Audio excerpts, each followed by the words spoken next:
Assalamualaikum warahmatullahi wabarakatuh. Perkenalkan, nama saya Rina Setiawati, mahasiswi Universitas Maritim Raja Ali Haji, jurusan Pendidikan Bahasa dan Sastra Indonesia semester 7. Pada kesempatan kali ini, saya akan membahas mengenai landasan neurologis bahasa pada mata kuliah psikolinguistik. Pada materi landasan neurologis bahasa terdapat 4 poin penting yang akan dibahas. Yang pertama itu ada teori dan metodologi landasan neurologis bahasa. Yang kedua, struktur dan organisasi otak manusia. Yang ketiga, hubungan otak dengan bahasa. Dan yang keempat, perbedaan otak wanita dan otak pria. Teori dan metodologi landasan neurologis bahasa. Faktor penting dalam penguasaan bahasa adalah faktor neurologis, yakni kaitan antara otak manusia dengan bahasa. Landasan neurologis bahasa inilah yang mampu menjawab bahwa manusia memiliki kemampuan berbahasa, sedangkan hewan tidak. Otak manusia dengan otak hewan berbeda, bukan hanya bentuknya saja, tetapi fungsinya juga berbeda. Menurut Darjo Wijojo pada tahun 2012 pada bukunya halaman 208, pada makhluk seperti ikan, tikus, dan burung misalnya, korteks serebral dikatakan tidak tampak, padahal korteks inilah yang sangat berkembang pada manusia. Hal ini membuktikan bahwa sebagian besar otak manusia digunakan untuk proses mental termasuk proses kebahasaan, sedangkan binatang hanya untuk kebutuhan fisik saja. Hal ini membuktikan perbedaan neurologis yang membuat manusia dapat berbahasa sedangkan hewan tidak. Yang kedua itu ada struktur dan organisasi otak manusia. Hallowell mengemukakan perkembangan otak ini dapat dibagi menjadi 4 tahap, yaitu 1. Tahap perkembangan ukuran. Yang kedua, adanya perubahan reorganisasi pada otak. Yang ketiga, munculnya sistem fiber yang berbeda-beda pada daerah-daerah tertentu melalui korpus kolosum. Dan yang keempat, adanya 2 hemisfer yang asimetris. Otak manusia berukuran sekitar 1-1,5 kg dengan rata-rata 1.330 gram. Ukuran tersebut kurang lebih 2% saja dari ukuran tubuh manusia. Ukuran otak yang sebesar itu membutuhkan 15% dari seluruh peredaran darah dari jantung dan 20% dari sumber daya metabolik manusia. Otak dibagi menjadi 4 bagian, yaitu ada 1. Cerebrum atau otak besar. Yang kedua ada cerebellum atau otak kecil. Yang ketiga ada brainstem atau batang otak. Yang keempat ada limbic system atau sistem limbik. Cerebrum atau otak besar merupakan bagian otak yang membedakan manusia dengan binatang. Cerebrum membuat manusia memiliki kemampuan berpikir, analisis logika, bahasa, kesadaran, perencanaan, memori, dan kemampuan visual. Cerebrum terbagi menjadi 4 bagian yang disebut dengan lobus. Keempat lobus tersebut yaitu pertama ada lobus frontal, yang kedua ada lobus parietal, yang ketiga ada lobus occipital, dan yang keempat ada lobus temporal. Selain dibagi menjadi 4 lobus, cerebrum atau otak besar juga dibagi menjadi 2 belahan, yaitu belahan otak kanan dan belahan otak kiri. Bagian otak yang kedua yaitu cerebellum atau otak kecil. Otak kecil ini terletak di bagian belakang kepala, dekat dengan ujung leher bagian atas.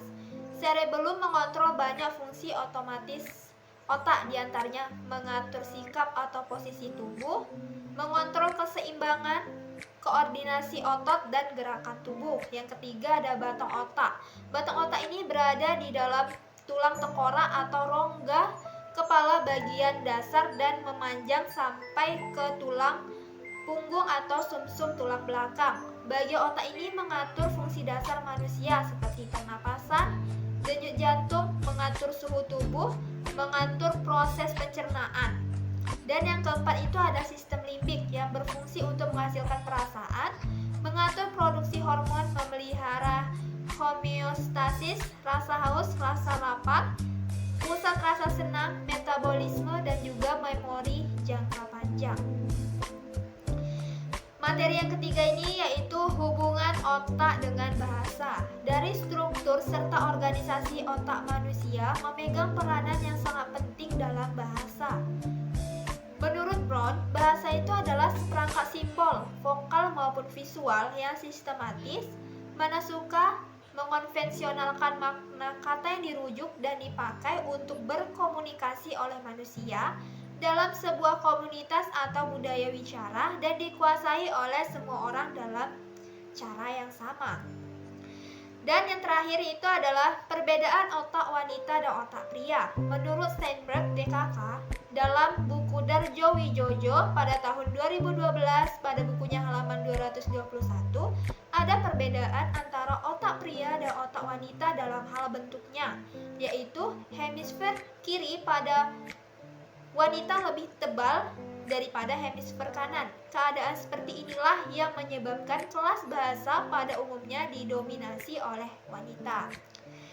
Menurut Shire pada tahun 2009 pada bukunya halaman 134, letak keunggulan otak wanita terbagi menjadi 3, yaitu 1. Otak wanita lebih seimbang. Ukuran otak pria lebih besar, mempunyai fungsi lebih baik, lebih cerdas dan memiliki kelebihan lainnya bila dibandingkan dengan otak wanita. Hal tersebut diungkapkan oleh Aoi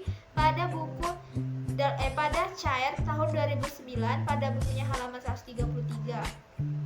Namun, pada hasil penelitian yang menunjukkan bahwa lepas dari soal ukuran, daerah tertentu otak wanita lebih kaya akan neuron dibandingkan dengan otak pria.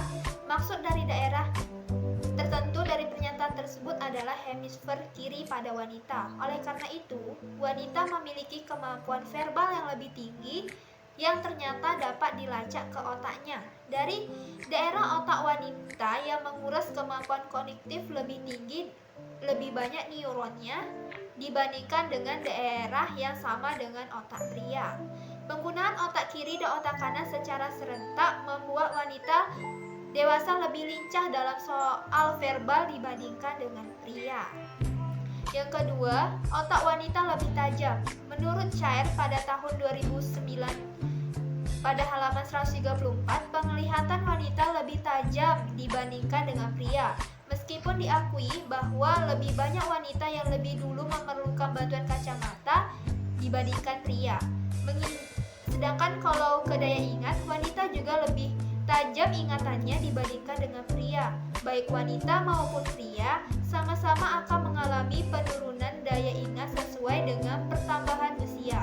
Namun, daya ingat wanita akan kosakata dan nama jenis jauh lebih awet dibandingkan dengan pria karena otak wanita mempunyai cara unik untuk menyimpan informasi ke dalam memorinya, yakni dengan cara menyangkutkan pada daerah emosi.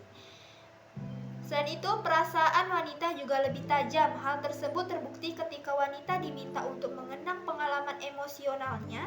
Wanita lebih responsif dibandingkan pria. Ini juga menjadi bukti mengapa wanita lebih banyak menderita depresi dibandingkan dengan pria.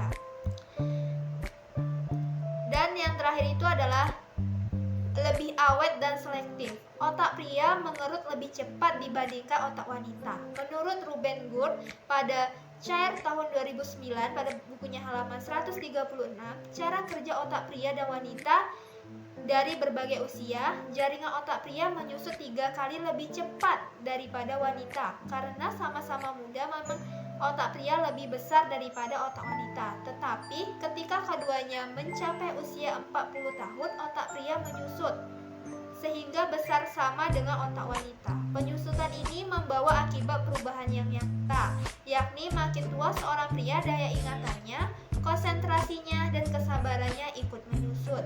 Penyusutan otak bagian depan pada wanita tidak terlihat pada usia yang sama.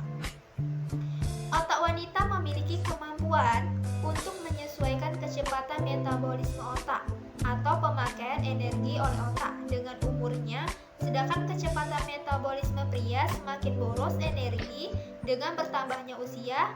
Jadi dapat disimpulkan bahwa wanita lebih awet daripada otak pria. Otak pria juga mengalami penyusutan dengan lebih cepat. Sekian materi penjelasan yang dapat saya sampaikan, semoga bermanfaat untuk kalian semua. Akhir kata saya ucapkan wabillahi taufiq wa hidayah. Wassalamualaikum warahmatullahi